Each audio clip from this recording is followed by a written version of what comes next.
Yes guys, what is up? We are back with our reaction to our Week 1 Premier League predictions. And I don't think we've done very well, did we? We're going to have a quick recap on what we predicted. And then we're going to have a look at what the actual scores were. And have a little chat about them. So obviously, first game, Burnley-Man City. We actually said a 3-0 City win.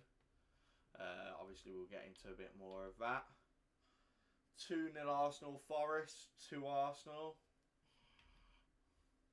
Bournemouth West Ham, we actually predicted a 2-1 West Ham win.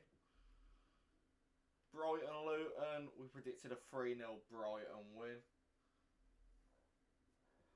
Everton Fulham, we predicted 1-1. Sheffield United Palace, we said 0-0. Newcastle Villa, we said 2-2. Brentford Spurs, we said 3-1. And Chelsea Liverpool, we said 2-1.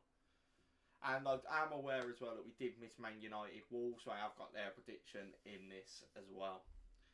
So these were the games here on the left. These were my predictions. And these were the actual results. So getting to the Burnley-Man City, spot on. You know, just call me Mystic Mike. Literally. Yeah, I'm happy with it. Burnley I actually thought did look decent when they pressed well. I thought Man City struggled a little bit with the press at times, but they're just too good, Man City are. You know, 3-0's a good result, really, to be fair. And then Arsenal Forest, I said 2-0, it ended 2-1. Arsenal never really looked like losing until they conceded, and then it looked a bit like panic stations, and Forest got a sniff and they were on them and on them and on them. And Forest looked good when they had that little bit of energy after their goal.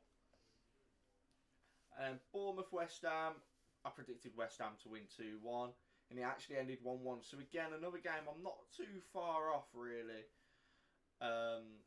You know, I just thought West Ham would maybe scrape it after their Conference League win. I thought they'd be buzzing and high on confidence, that's all. But I guess we were a little bit wrong with that, but not too far off. And we have Brighton Luton. I said 3-0 Brighton. They actually won 4-1, which is a smashing result. 4 goals against Luton. Luton obviously would have wanted to have come and stayed tight on their first game in the Prem. But I do still believe Luton might be a very tough team to break down at home, and that will be the key to their success if they were to stay out this season. Everton Fulham, I said 1-1, and it ended 1-0 to Everton. Not Everton, sorry, Fulham. So I had the goals sort of there. I didn't see Everton winning this game, but part of me didn't see Fulham winning it with all the stuff about Mitrovic, Willian. Obviously, they done well keeping their manager in, so fair play to them there. But yeah, still wrong. Sheffield United Palace, I said 0-0. You know, after Palace losing Zaha, and now they're about to potentially lose Elise. I do think Palace could be in big trouble this year because they haven't replaced them. Sheffield United, I don't see where their talent's coming from. But it actually ended 1-0 Palace.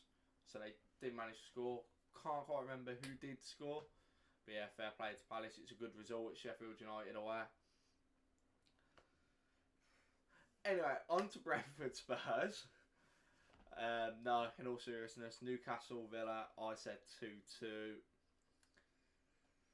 And I don't really want to talk about it, but it ended 5-1 Newcastle. Obviously, unfortunately for us as Villa, we've got Tyrone Mings now with a major injury, which he's going to have surgery on, which I do think is an insanely massive blow to us and to himself. Obviously, wish him all the best. Hopefully, he recovers well. But it's a shame. Puts us back in the market for a centre-half, just like we are in for a 10. It's been a bad week for injuries for Villa, with Buendia as well before the Newcastle game. But, you know, I was surprised with this game because I never ever would have imagined us being on the end of one of these defeats, especially to a team that realistically is our rival this season. But fair play to Newcastle, you know, took their chances. Villa had 2 big chances at 3-1 down. Cash open goal. Watkins sitter, didn't take it. I do think the Mings injury did shake us a little bit. But it's still no excuse to losing 5-1. I don't care what anybody says. And now we're going to Brentford Spurs. So my prediction was 3-1 Spurs. Now I did actually say it could all change if Kane goes. But the game actually ended 2-2, so I weren't miles off. I got the amount of goals right, yeah, I suppose. But Spurs shipped into, obviously, scoring 2, so fair play to them. I am very interested to see what they do now that Kane's gone. And actually how they play and how they finish this season. Do they choose to stick with Richarlison and put their faith and trust into him now? It'll be very interesting to see, because they've got a big bit of bank money coming in to spend with not very long left in the window. And then we move on to Chelsea-Liverpool. Now I said this game that could go either way. One team could win it or the other. And I was very interested, but I put it Chelsea's way because they were at home. I believe there was a lot of controversy in this game, I'm sure, with VAR goals, a couple ruled out.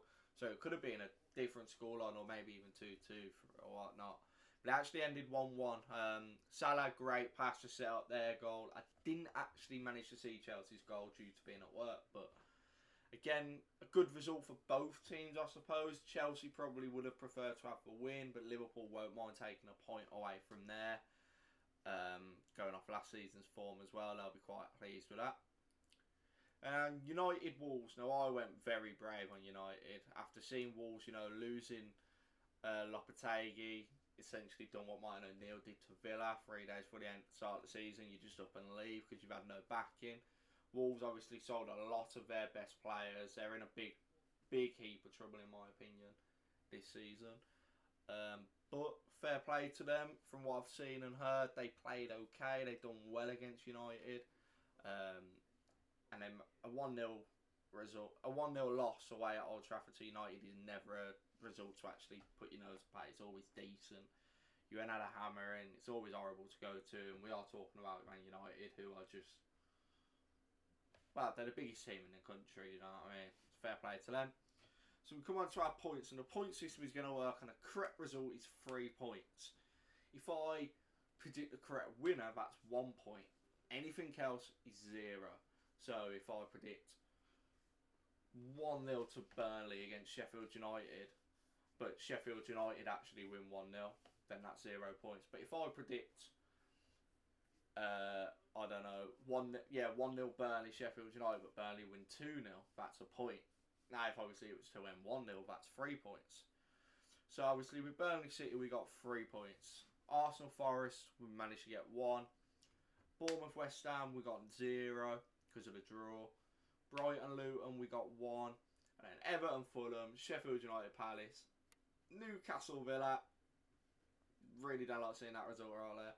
Brentford Spurs and Chelsea Liverpool all got 0, and United Wolves got 1. So in hindsight, I hope that that's a bad score. I hope we get much better in times to come. I will probably be making a tally, getting every week's predictions, points in a little table, and comparing to how we did in other weeks.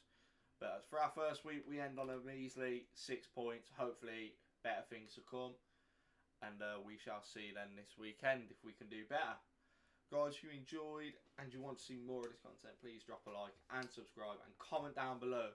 Do you think this was a good weekend for me? Do you think my predictions were a bit terrible? And yeah, I hope to see you all again soon.